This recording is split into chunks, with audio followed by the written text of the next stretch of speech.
जैसे ये दास कोई धर्म अलग से नहीं बना रहा, लेकिन शिष्य बना रहा हूं, शिष्य। और शिष्यों को, शिष्य जो बनते हैं उनके लिए कुछ नियम बनाए जाते हैं कि बुराई नहीं करनी, चोरी नहीं करनी, शराब नहीं पीनी, मांस नहीं खाना, यानी तम्बाकू प्रयोग नहीं करना, चोरी, ठगी, रिश्वतखोरी, डाके ये बिल्कुल नहीं करना, चोरी जारी ऐसे पाप नहीं करना। यदि ऐसा स्वीकार्य है तो आप उपदेश ले सकते हो, अन्यथा नहीं। तो ये अलग से कोई धर्म नहीं बनाया हमने, धार्मिकता का उत्थान किया। अब जैसे राधा स्वामी पंथ, कोई करोड़ों की संख्या में अनुयायी हैं, उन्होंने कोई धर्म नहीं बनाया अलग से, यानी धार्मिकता को उभारने के लिए उन्होंने एक अलग से, एक संत जी ने जैसा उनको ज्ञान था, वो पिछले कुछ पुण्य थे उनके, अपने पिछले पुण्यों के प्रभाव से काफी व्यक्तियों को प्रभावित किया और वो उनके साथ अनुयायी बन गए। तो उन्होंने कोई धर्म नहीं बनाया। उसी राधा स्वामी पंथ से ये सच्चा सौदा सिरसा वाला अलग से एक ब्रांच बन गई। तो वो सिरसा वाला जो सच्चा सौदा, ये कोई धर्म नहीं है वर्तमान में, एक संत के अनुयायी हैं, शिष्य। और आने वाले 200 से 400 साल, वैसे तो अब तय रंजे कट जाएगी, इसकी टंटा मिट जाएगा, ज्ञान इतना उत्थान हो जाएगा कि ये अब मुरझा जाएंगे। इनकी जड़ दिखा दी इन सब की, दास ने परमात्मा को इनकी जड़ दिखा दी जनता को। इन ये क्या ज्ञान बताते हैं, बुद्धिमान समाज है, कुछ ही समय में तुरंत समझकर उनको परित्याग कर देगा, अपनी भक्ति कर लेगा।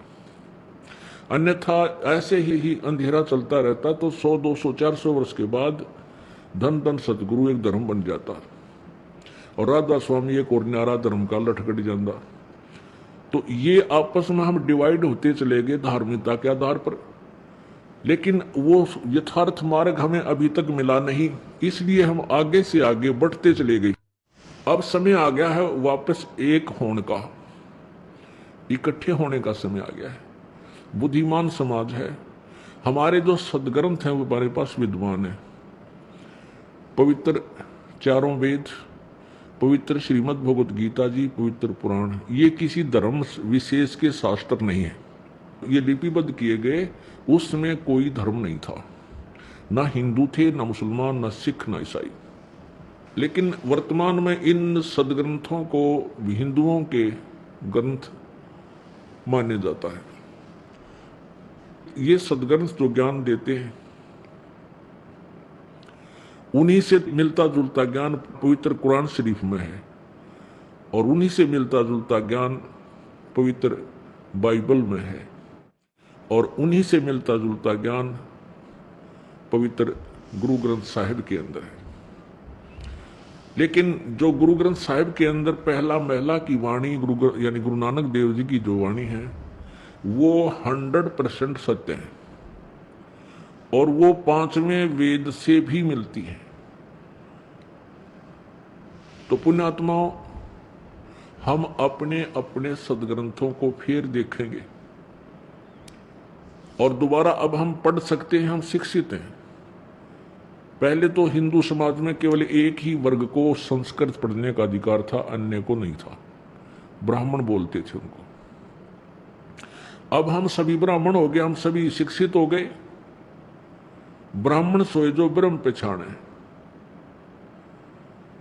और पंडित सोए जो पिंड की जाने। ब्राह्मण कोई अलग वर्ग नहीं है, पंडित कोई अलग से कोई वर्ण नहीं है। ये तो जैसे 4 वर्ण बनाए थे, ब्राह्मण, क्षत्रिय, वैश्य और शूद्र, अपने अपने काम बांटे थे। अब ब्राह्मण होकर, ब्राह्मण वही है जो परमात्मा के मार्ग को समझे और औरों ने समझावे।